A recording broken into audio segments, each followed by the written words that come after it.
Hello. No, hello. Good morning, Philip. How are you? I hope you're doing well.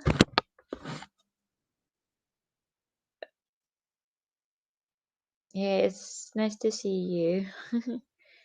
Yeah. You asked me about the surgery. Today we have a surgery. Hello, Fakir. Um, two girls from the third semester are coming from the medicine faculty, and you can come as well, okay?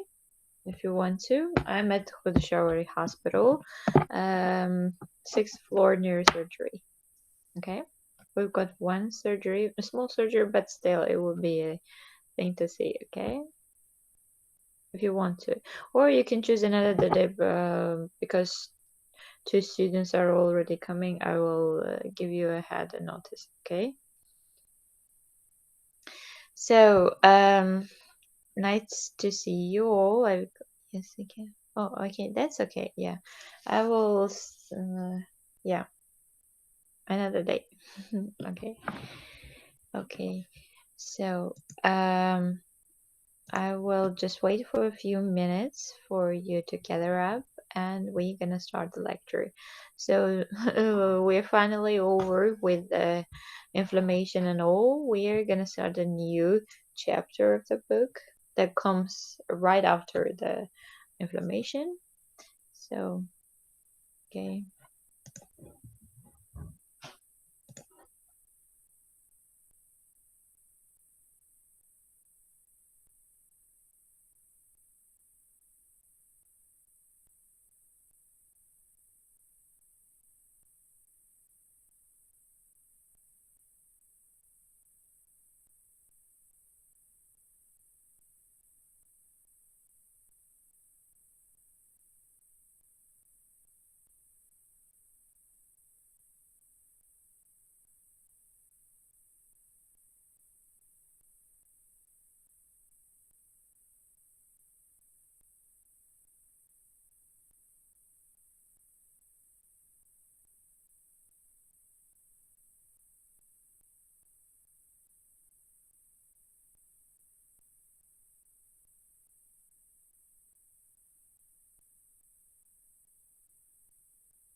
Uh, my clinic. I will type my clinic's name.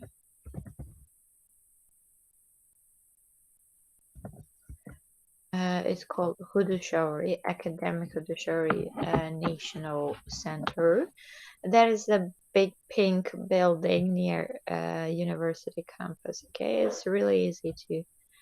What type of surgeries? I am a neurosurgeon, and we're performing brain surgeries, spinal surgeries, wide variety of types of surgeries. We have neonates, it means newly borns. We perform ventricular shunting, reservoirs, spinal bifidos.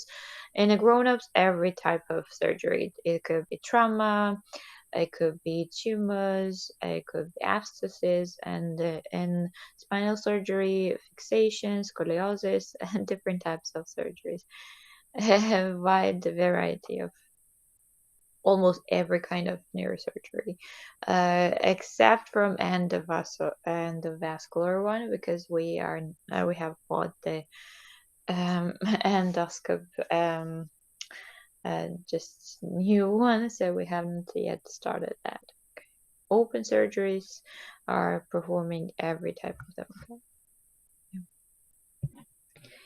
Okay, I guess we are all. Let's not waste our time and just get on. Okay, 2 more minutes maybe, and that will be good to go.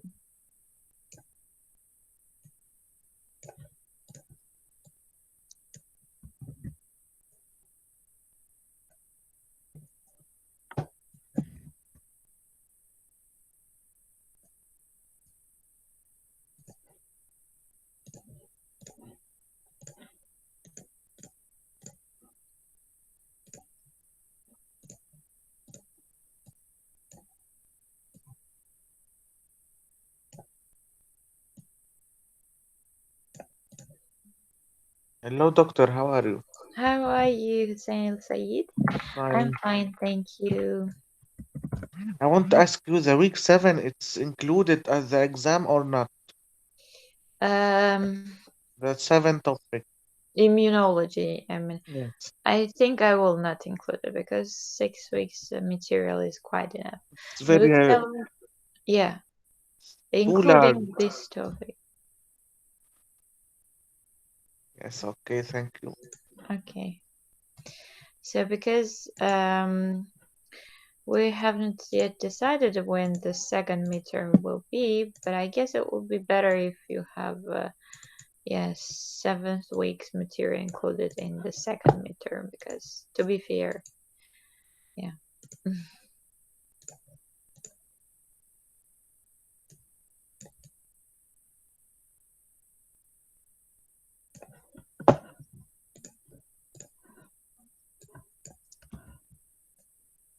Can I attend some surgery or neurosurgery or not?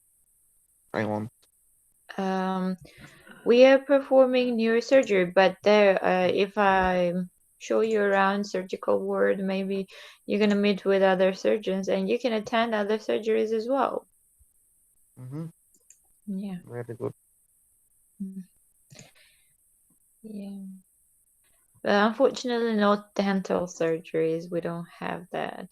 Mm. Not dental surgery, But maxillofacial the surgery. general, yes, thoracic and urology and everything, the rest open surgeries we've got.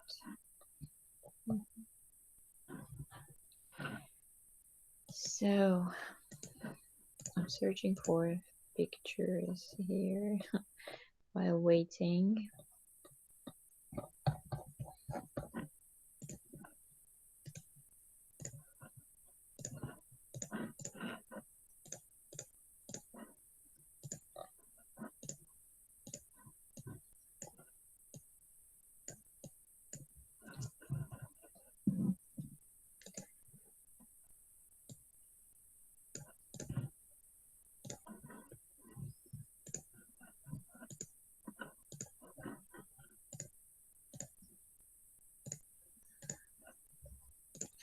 Okay, guys, I think we're good to go. 10 minutes is quite a time. So this is me again, and today we're gonna talk about hemodynamics.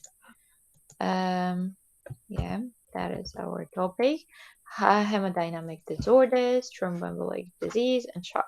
Actually, we're going to talk about hemodynamic disorders. Thromboembolic and shock will be for the next part, okay? So this is what we're going to discuss today. This is hyperemia and congestion.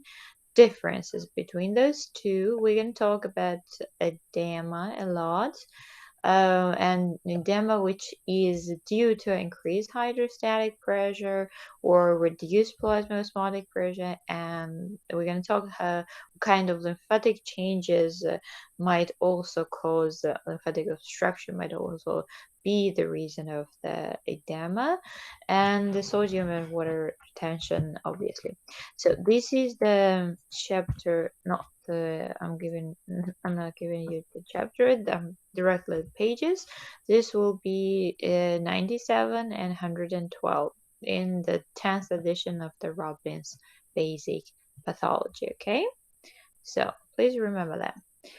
I'm gonna send this PPT again after the Saturday after we will finish this part. Okay, so.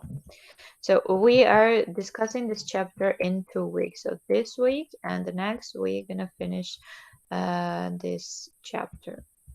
Okay, so the health of the cells and the tissues depends on the circulation of the blood, which delivers obviously the oxygen that the tissues cannot live without for a certain period of time, especially for example for brain cells. Okay, after 7 minutes of starving of the oxygen, they just die off. Okay, and the nutrients which are vitally important, and also removing the waste in order not to congest, not to bust the cells, and those functions, all of these three, delivering oxygen, delivering nutrients, and removing the waste is happening with the help of the bloodstream, circulating blood. Okay, and all this contributes to the cellular metabolism and homeostasis. Homeostasis is the balance of the cells in a normal condition. Okay,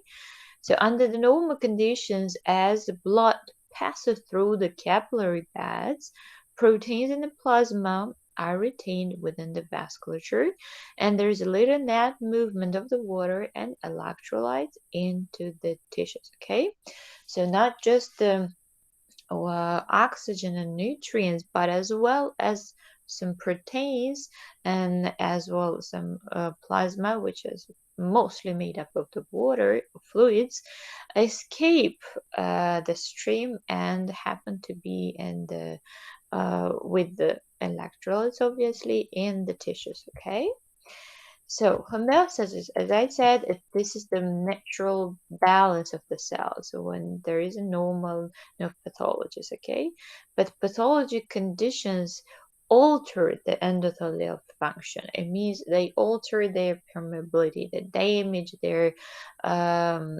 entity, and they increase vascular hydrostatic pressure.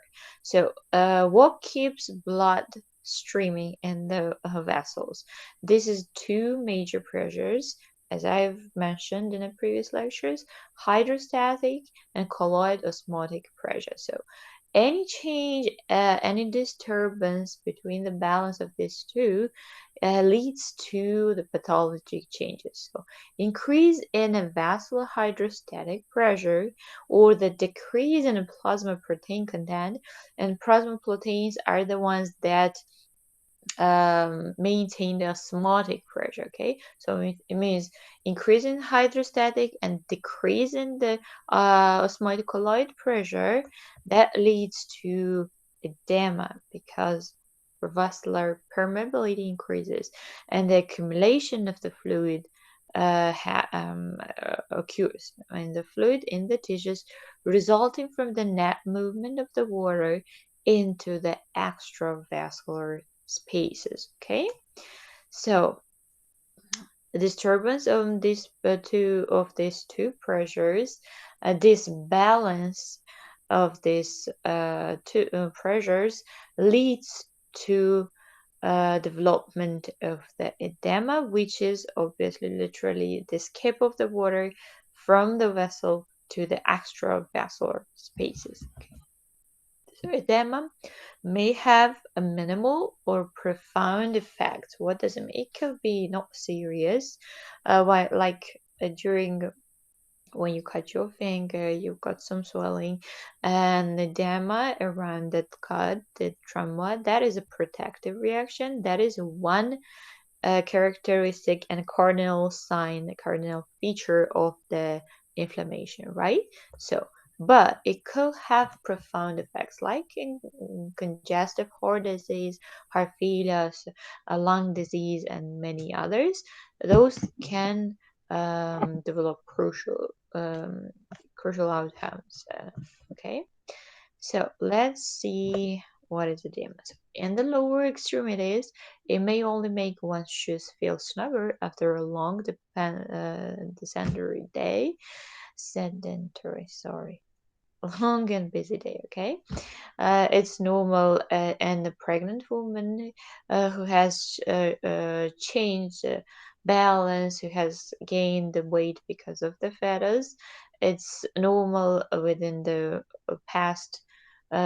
last few weeks of pregnancy because of the proteinuria and the disturbances within the hydrostatic and colloid osmotic pressure. But when it happens to the lungs, you can see here, it can interrupt the respiratory function, right? And lead to consequences that the patient might need the ventilatory assistance, might not breathe on its own, and so on. So his or her own. Edema fluid can fill alveoli, obviously, and causing life-threatening hypoxia.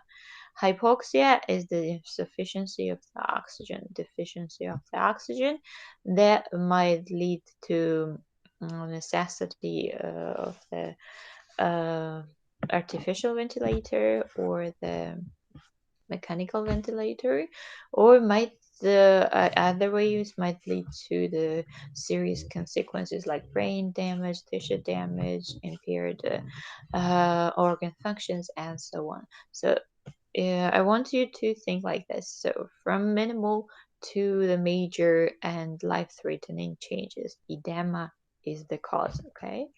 So during trauma, for example, it compromises the structural integrity of the blood vessels. So it means there is a cut, not uh, cutting your finger again. That's the simplest example I can make.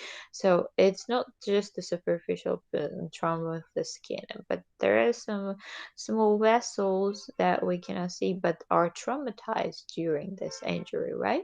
So capillaries are injured, their integrity, their quality is injured, so the fluid and electrolytes can now escape the vessels, okay?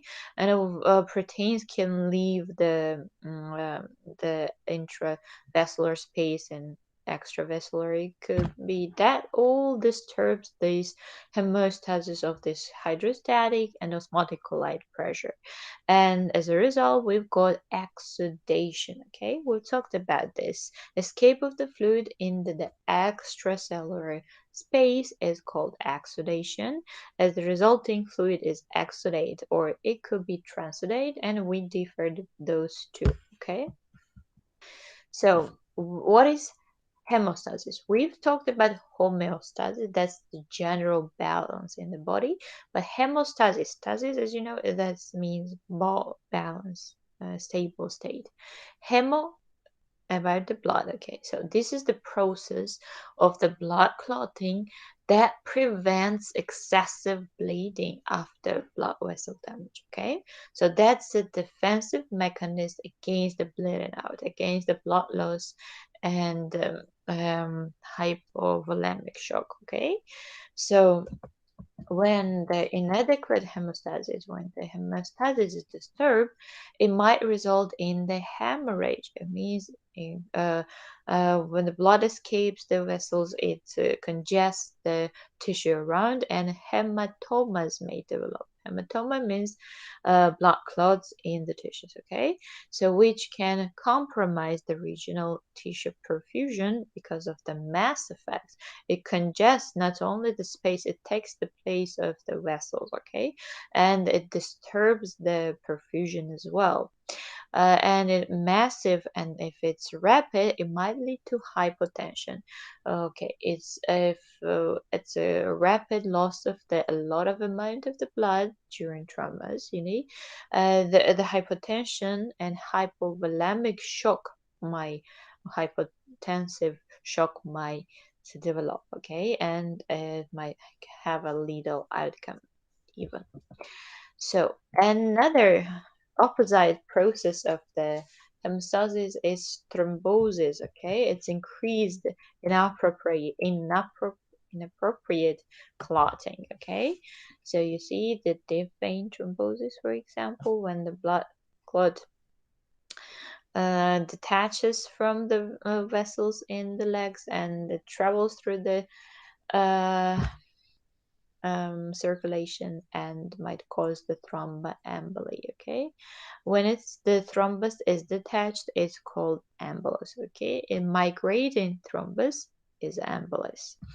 So our migration of clots, embolism, can obstruct blood vessels, potentially causing ischemic cell death, which is infarction. Okay, those clots or those embolisms can clot the arteries, coronary arteries, for example, and cause myocardial infarction. Or they can clot pulmonary arteries and they might cause pulmonary embolism. And both of these cases are, if not treated, if not recognized promptly, they are lethal. Okay, so thromboembolism lies at the heart of three major causes of morbidity and death in developed countries. What are those three? You should know this as conditions.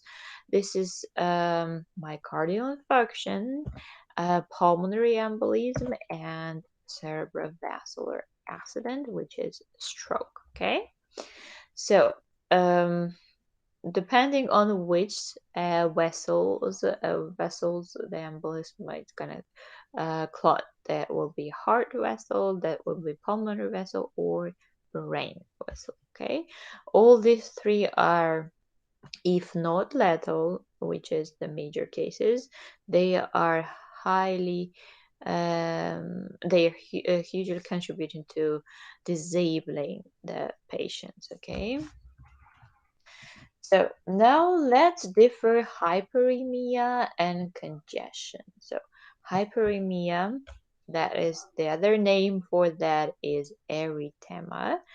Okay, it's just both of these refer to an increase in the blood volume within a tissue, but they have different underlying mechanisms. Okay, both of them the same development, but not the same development, the same outcome, but this different mechanism, different development. Okay, so both of them mean increase in the blood volume of the vessel, hyper and congestion, obviously. But hyperemia is an active process that results from the ulterior dilation, as you could see in the first illustration, and increased blood inflow. Okay, because of the dilation, blood flow increases. Obviously, it occurs at the sites of inflammation, as we have discussed in the previous lectures, or in exercise and skeletal muscles. Okay, because of the exercise, there is a blood rush, adrenaline, so they cause increased blood flow.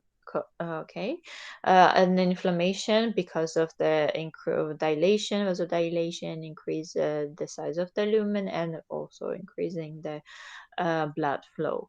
So hyperemic tissues are redder than the normal because of the engorgement with the oxygenated blood. Okay, so red because oxygen hemoglobin tandem, they are redder than the normal ones. Okay, so this is hyperemia.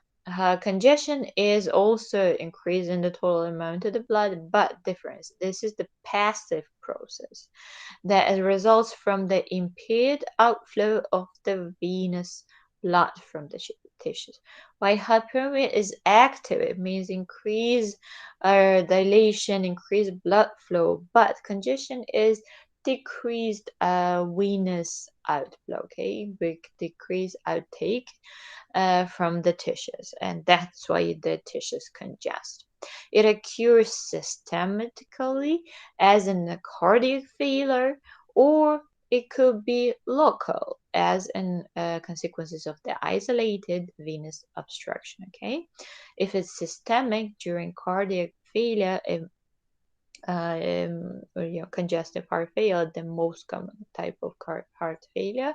It has several different types of clinical features, but if it's isolated, it's only contributes to the changes to the local area where the veins are congested. Okay, and congested tissues have abnormal blue red color, which is cyanosis. Okay, not the cyanosis where you have hypoxia, but this cyanosis of the tissue morphologically. Okay, that stems from the accumulation of the deoxygenated hemoglobin in the affected area. Okay, red one was because of the hyperoxygenated blood, because of the blood rush.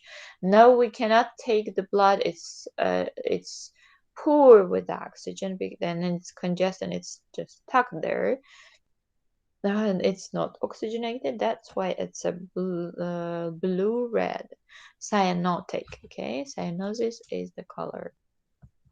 Cyanotic is the color.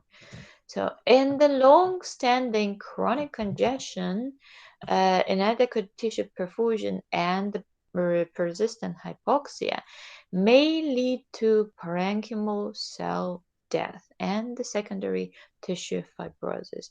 And this is the hemorrhages, microhemorrhages that might occur during chronic congestion. Okay, because those blood that happens to be stuck still there might clot and form microhemorrhages, and after that the damaged parenchymal tissue might develop secondary fibrosis. It means development of the repair, right?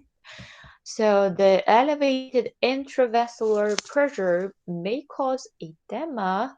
So here you see the parts of edema, or sometimes a rupture of the capillaries because of the congestion and produce focal hemorrhages. Okay, because of the rupture, because of the clotting, hemorrhages are seen clearly, and here as well. And this is edema, extravasation of the fluid.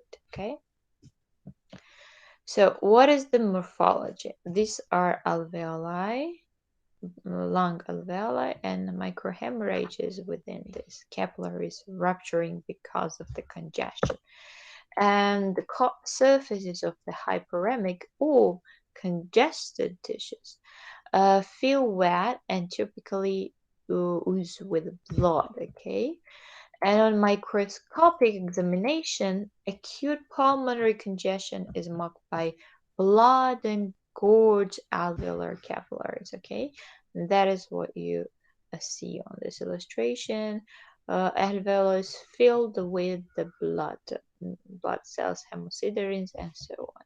So the variable degree of alveolar septal edema, and intraalveolar hemorrhages. Obviously, that's the morphologic picture of the lung congestion. And chronic pulmonary congestion, those was an acute sign. In chronic congestion, the septa become thickened and fibrotic.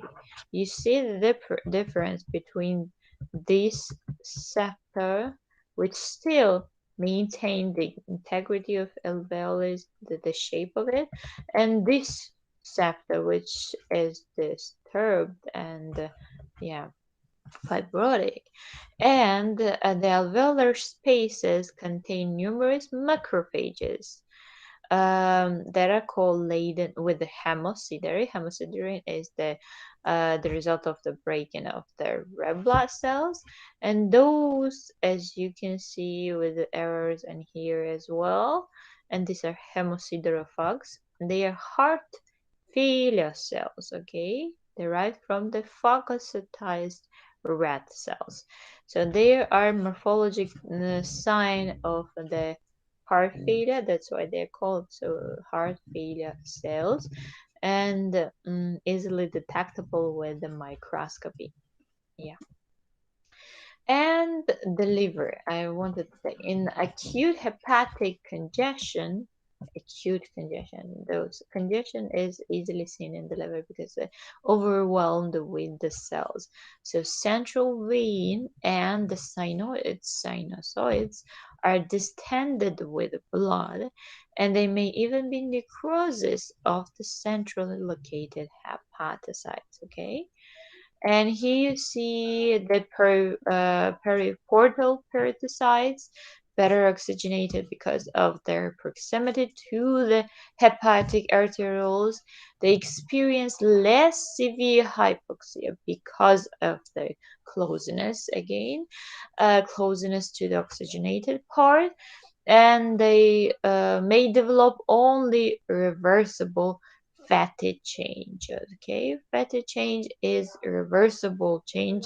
In the first few lectures we talked about it a lot, so that's only for the parts that still maintain oxygenation somehow. And this is the liver again. So in chronic passive congestion of the liver, the central regions of the hepatic globules are red, brown, and slightly depressed, owing to the cell loss because of depriving some cells, and they are accentuated against the surrounding of the zones and uncongested, and sometimes fatty liver or nutmeg liver, that is what it is called. So this is morphologic, and this is macro, morphologic, micro and macro morphologic uh, picture of the nutmeg liver. Okay, nutmeg liver. Okay. So microscopic findings include central lobular hepatocyte necrosis, include hemorrhages, uh, hemorrhages, I guess here, and hemosiderin-laden macrophages. Again, just in the case of the lungs, when we have um, also heart failure cells in the alveoli. That also happens with the liver, again, hemosiderin-laden macrophages. Okay, so that was all with the congestion and the hyperemia. Now about edema a lot more. So we discussed the term that we said that it is the extravasation of the fluid. It means the fluid leaving the intravascular space and happen to be in the extra vascular space. So this is the accumulation of the interstitial fluid within the tissues. And in this case, you see with the arrows how much edema affects different types of tissues. This is the local trauma, so edema is just in here. Edema, edema, edema. Fluid accumulation within the tissues. Okay. So approximately 60% of the lean body weight is water, obviously, and two-thirds of it is intracellular. So majority of the fluid is intracellular. Just one-third of it is extracellular. So most of the remaining water is found in the extracellular compartments in the form of interstitial fluid. Okay. So 5% of the body water is in the blood plasma, which is plasma is 90% fluid, okay? But 5 of it is for plasma.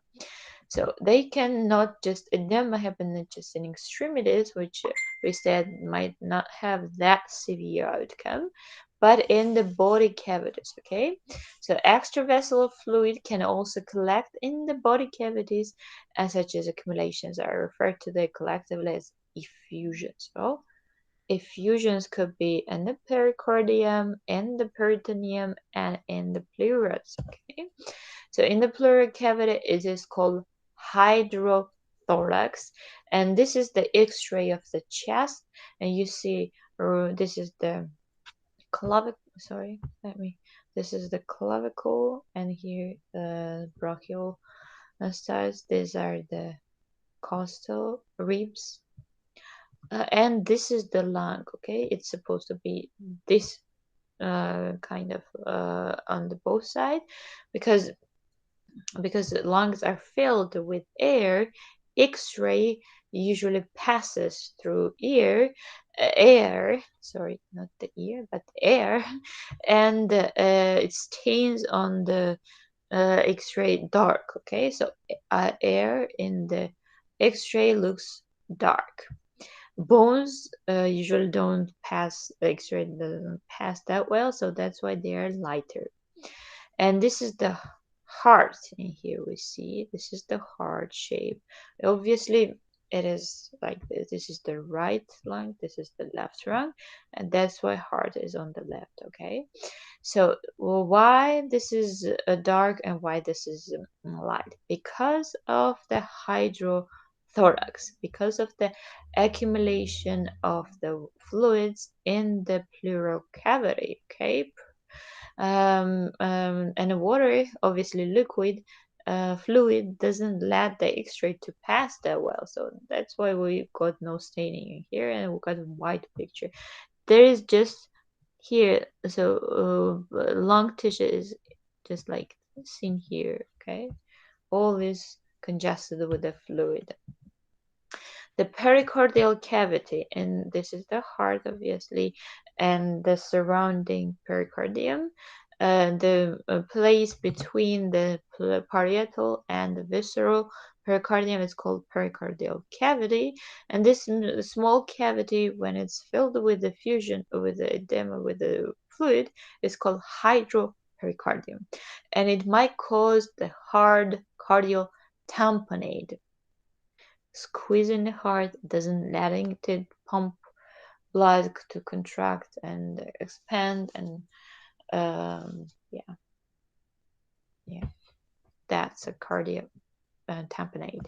And lastly, the obvious and the most common is the hydroperitoneum. It means the collection of the fluid in the peritoneal cavity, and which is called ascites. And you see all these distended veins, and this is the sign of the portal hypertension, which may be due to cirrhosis or liver problems, and it might cause the portal hypertension, which leads to hydroperitoneum ascites plus distended vein and portal hypertension. Okay, and anasarca is the generalized swelling. It means not just in the legs and not just in the body cavities, but in the whole body. Whole skin is the swollen. So this is the severe generalized edema marked by profound swelling of the subcutaneous tissues and accumulation of the fluids in the body cavities. Okay. Okay. Let me stop in here. I will be back in 10 minutes. I've got important message here. So let me give you a 10-minute break and we will finish this quickly because it's a really short topic. Okay. I'm giving you a 10-minute break. See you. Hey.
Sorry, guys, been absent so long. I've been caught up um,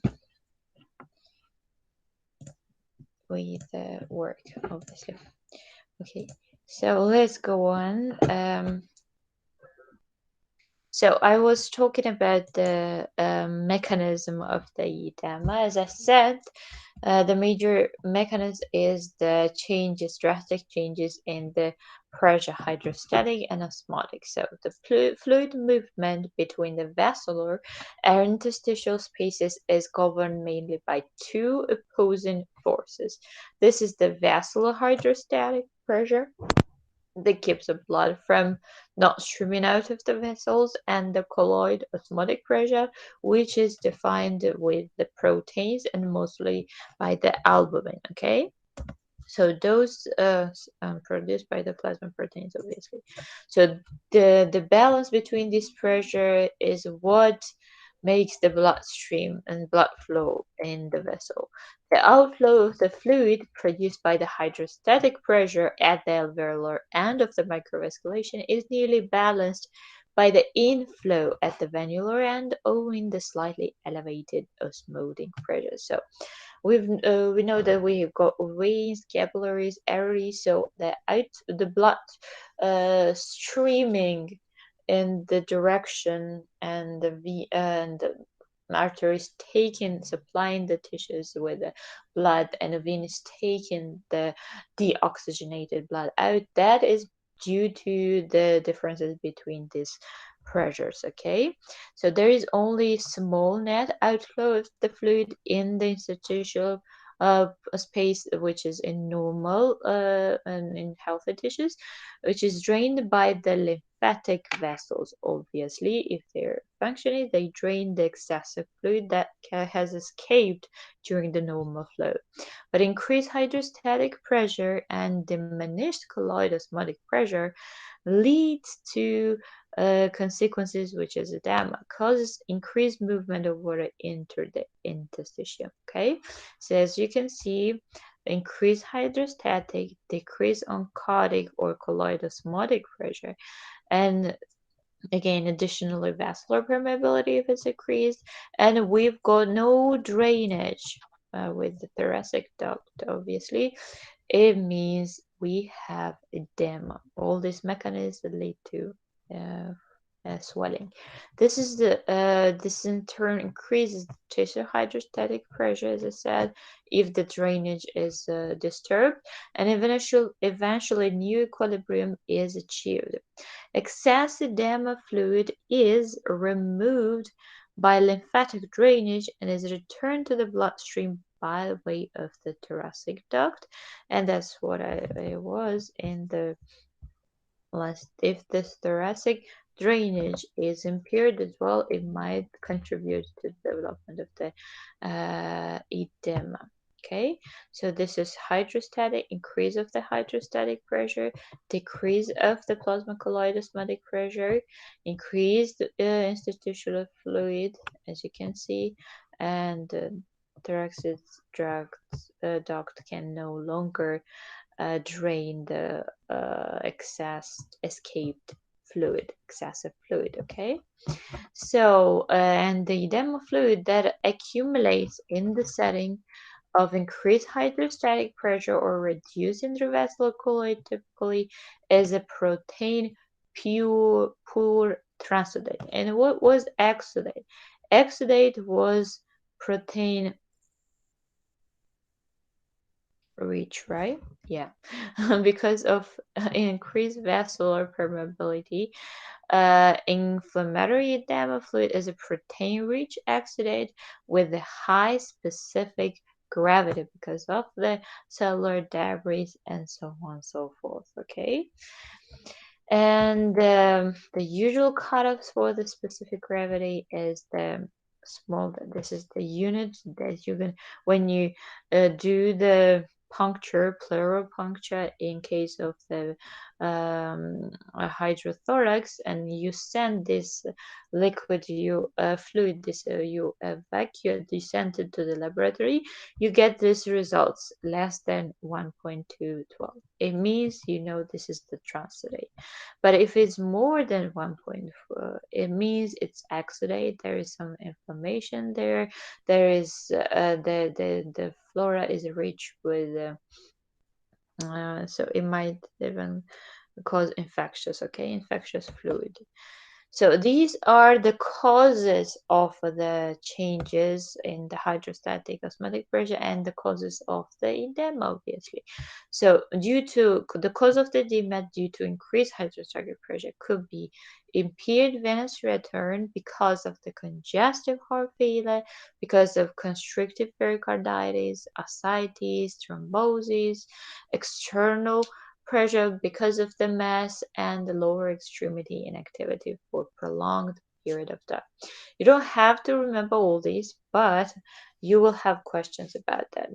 Then you should know by which mechanism they lead to edema.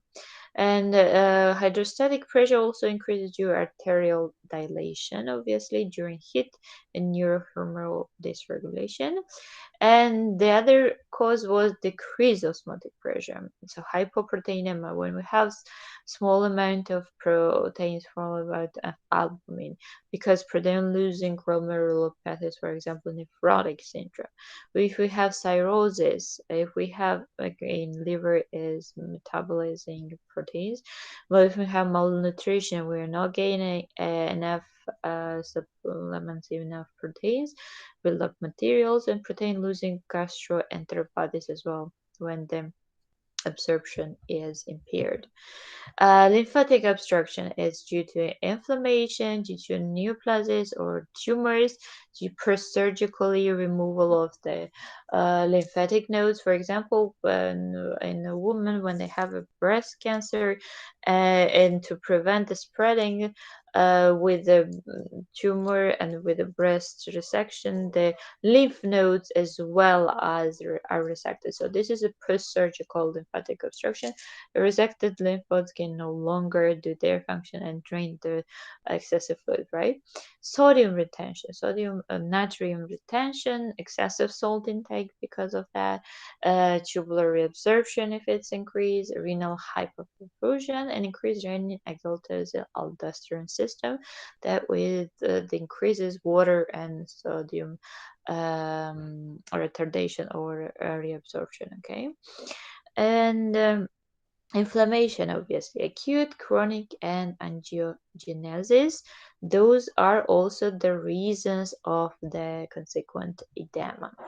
So let's discuss first increased hydrostatic pressure. So increase in hydrostatic pressure are mainly because of the disorders of the venous return, because of the taking out the oxygenated blood. So local increase in the intravascular pressure caused by the venous thrombosis in the lower extremity can cause edema restricted to the distal portion of the affected leg, for example, and the lower extremities, right?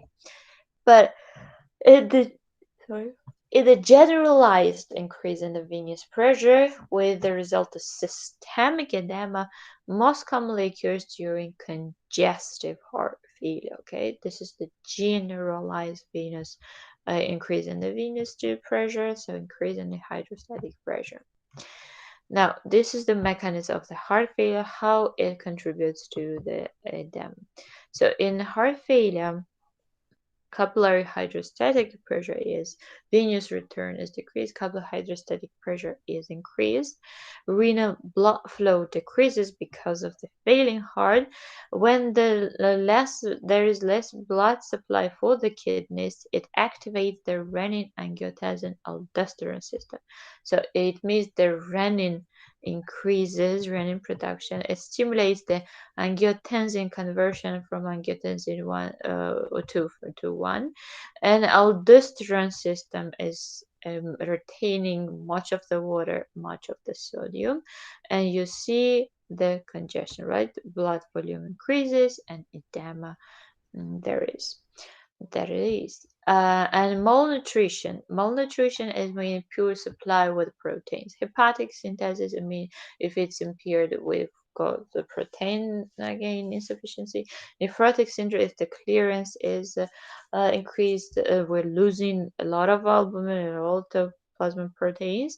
It means the decrease in the plasma proteins, plasma albumin, and it's the decreased osmotic pressure, and all together they contribute to edema. And now, unless cardiac output is restored or the renal water retention is reduced by salt restriction or the treatment with the diuretics, which evacuate the excessive fluid, or aldosterone antagonists, which antagonize the water and sodium retention, this downward spiral continues. It means that we've got the vicious cycle that continues, and edema swelling increases day by day and by time.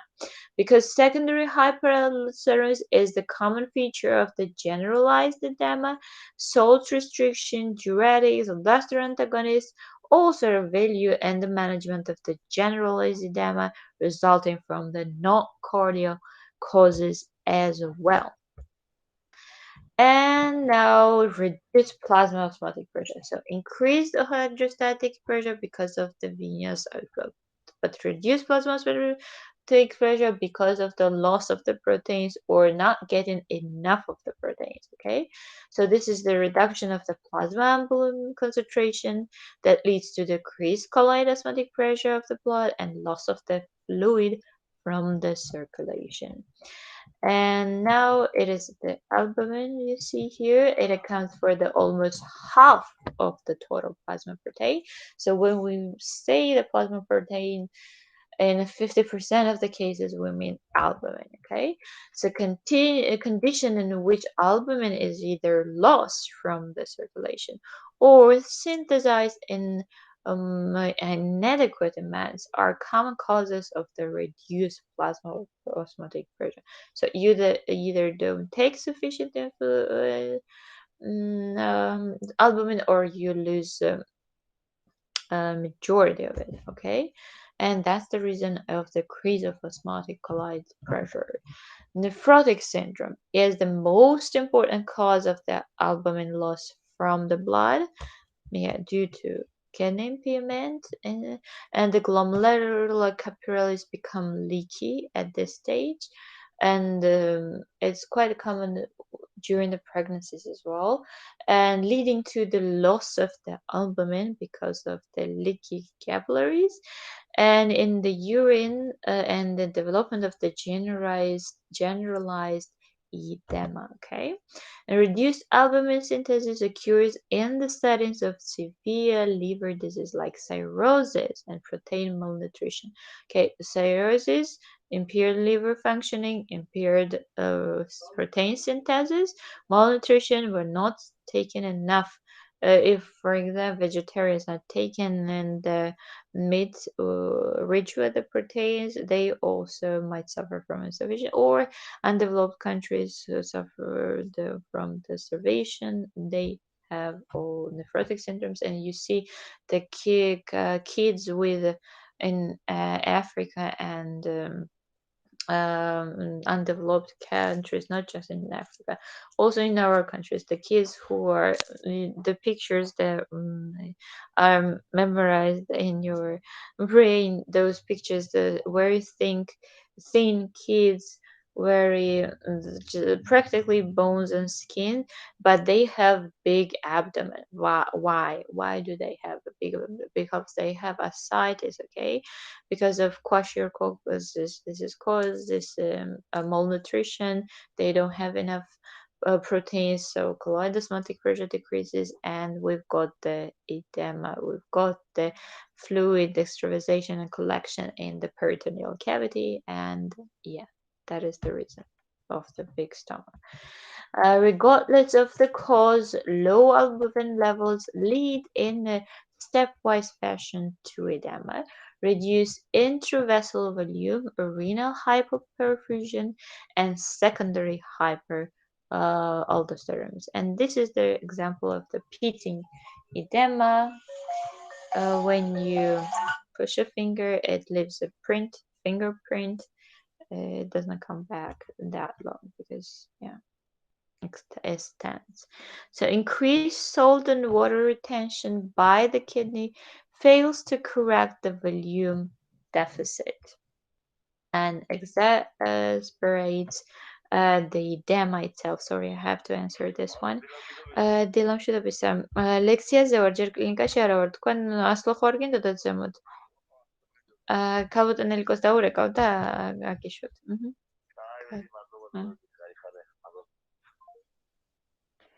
Sorry, guys.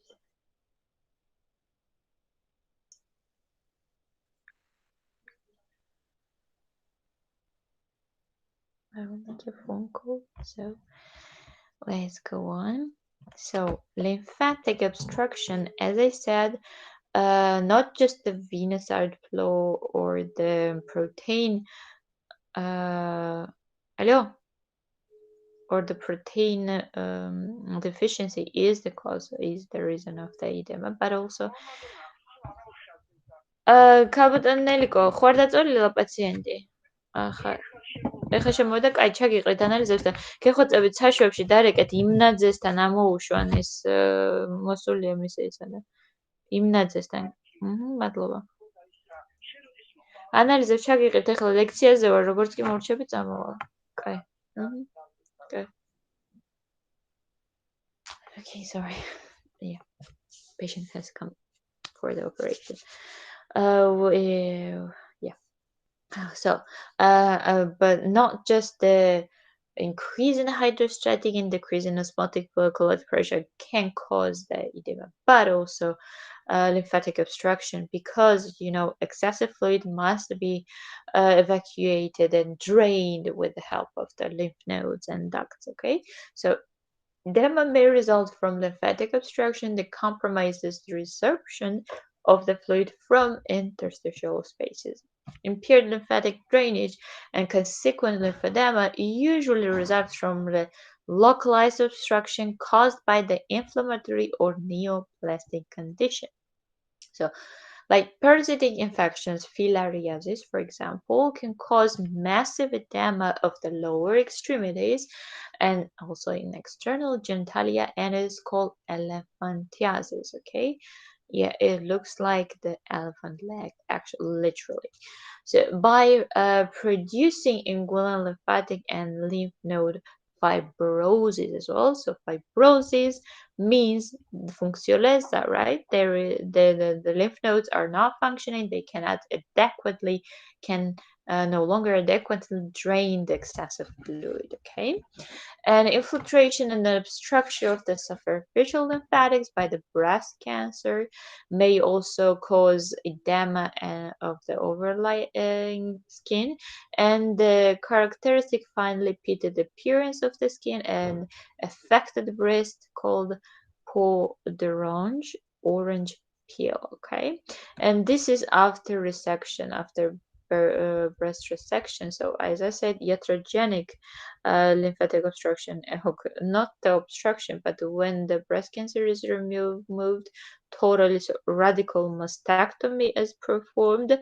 usually with aligning lymph nodes. Okay, lymph nodes are as well extracted, so that it might cause again orange peel or again the edema. So lymphedema, complication of the therapy, as I said, in the woman with the breast cancer who undergo axillary lymph node resection or irradiation. It means, yes, you know what it means. It disrupts and obstructs lymphatic drainage, resulting in the several lymphedema of the arm. Okay, yeah, that is sodium and water retention. So excessive retention of the salt, as I said, aldosterone renin-angiotensin-aldosterone system. Excessive retention of the salt leads to edema by increasing hydrostatic pressure and decreasing plasma osmotic pressure. And diseases that compromise the renal function include post-streptococcal glomerulonephritis and acute renal failure. Okay, and clinical features of the facts of the edema vary, ranging from the merely annoying and rapidly fatal. Okay, it just uh, means that your shoes might be stuck on your feet, or it could be fatal. Okay, lethal outcome. Subcutaneous edema is important to recognize primarily because it signals potential underlying cardiac or renal disease. Uh, it impairs wound healing and the clearance of the infections as well. So the other clinical feature of the pulmonary edema is the common clinical problem: left ventricular failure, renal failure, acute respiratory distress syndrome, and inflammatory infectious disorders of the lungs. All these could be the reasons of the pulmonary edema, and I'm not going to again discuss this because you see on the x-ray the lighter part is usually the fluid, okay, or the mass. Can cause the death by the interfering with the normal ventilatory function and favorable environment for the infections as well. So pneumonias and infectious disease of the lungs are quite common because this is the place where the microbes can feed on. Okay, the fluid rich with the proteins. Okay, exudates, for example.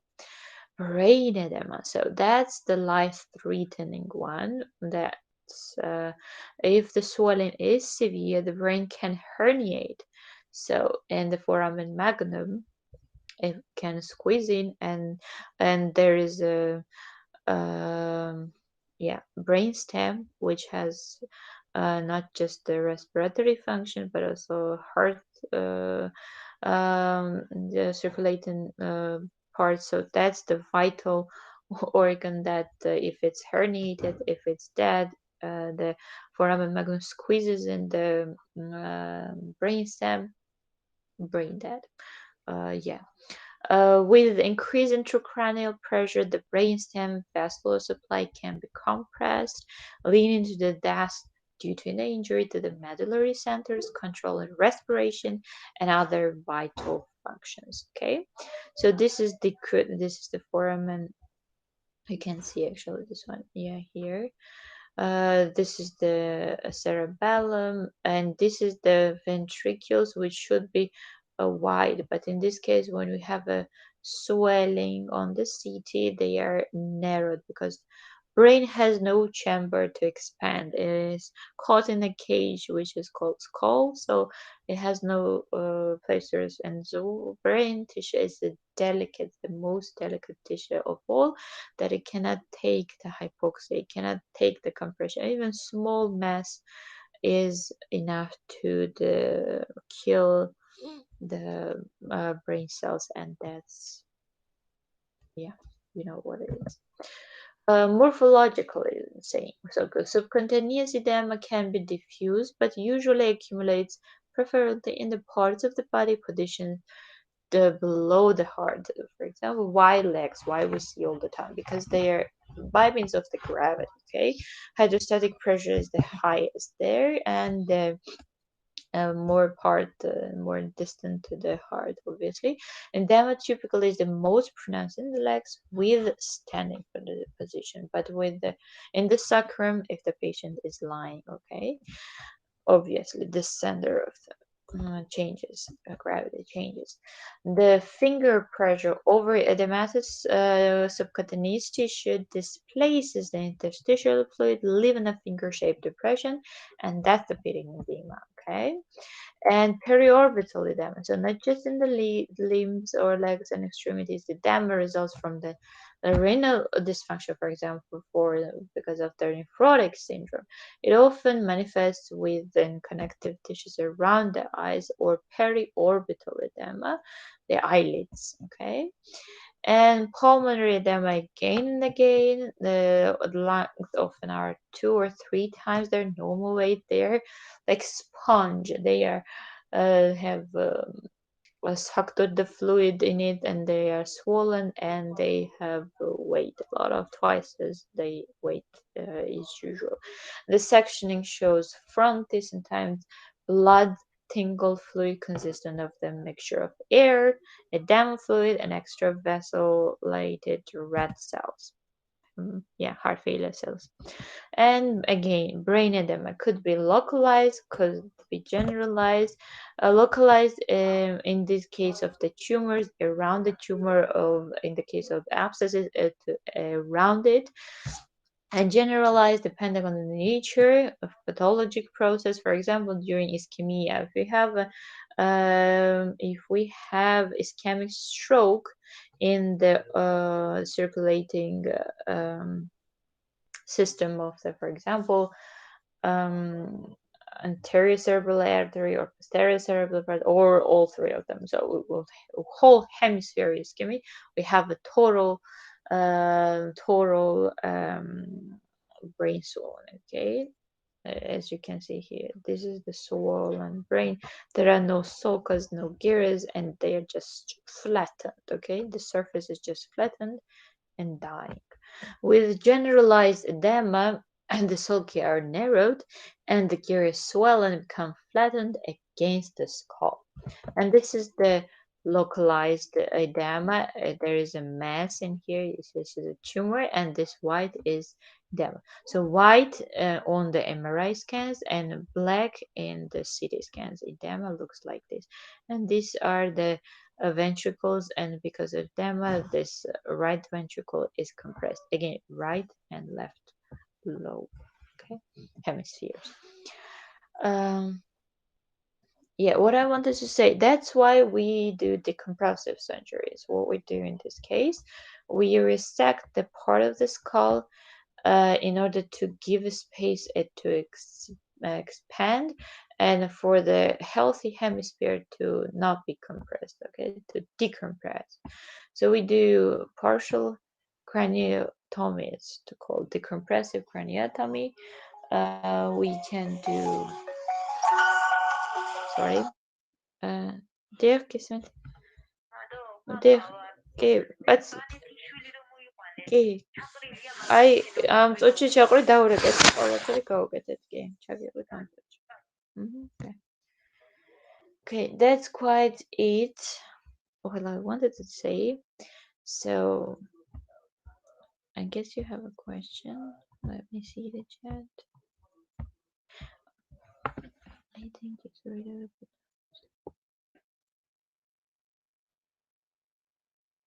So that is okay. Thank you, Philip, for always staying till the end. Yeah. About the surgery, I will give you a head notice, okay? Write me on WhatsApp and I will, yeah.